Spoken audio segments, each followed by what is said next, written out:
Guys, welcome back sa channel natin. At ito guys, hawak na natin ang kanilang bagong model po ni Tecno ngayon guys. Ang kanilang Tecno POBA 7. Ito guys, yung mga nagre-request ng latest update na po natin dito sa kanilang model na to.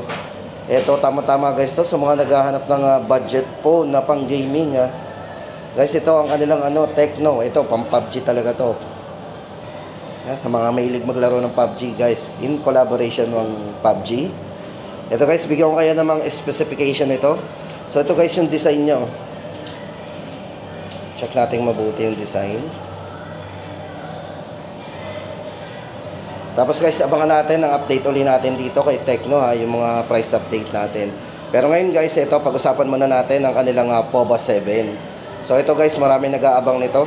Yun nga lang guys, ang hawak natin dito ang kanilang dummy phone. Pero pag-usapan na rin natin, bigyan ko po kayo ng mga specification po ng kanilang POBA 7. Ito guys, more on AI camera na rin to. Diba yung design ng camera niya para naka forward lang design or parang may kahawig na triangle.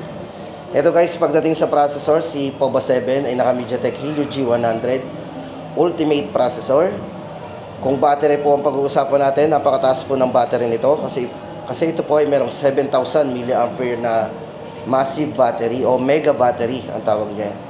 Then naka 45 watts po pagdating sa charging. Yan, o yung tinatawag niyang flash charging. Pagdating sa screen refresh rate, napaka-smooth nito guys kasi ito ay merong 120 Hz po, full high definition plus display. Yan, napaka-vivid po ng display nito. At kung camera naman guys, ito ay merong 108 megapixel po na camera. Ayan, 108 megapixel na camera. Tapos yan yung tinatawag niyang ultra clear camera. Then durability, ito po ay naka IP64, dust and water resistance din. Guys, ang tawag pala sa design na to, tawag po dito yung interstellar spaceship design.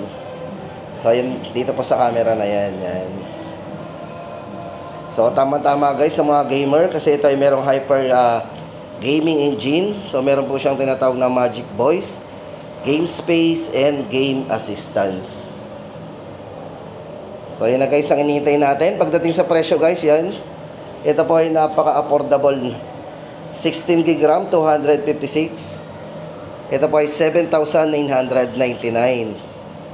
So ayan guys, once na maging available to, ay pumunta na tayo sa pinakamalapit na concept store. At talagang ito po ay napaka-affordable yan. Ang kanila pong POBA 7. Ganda ng design, no?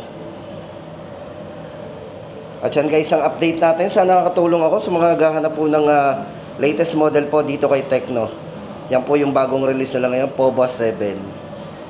7,999.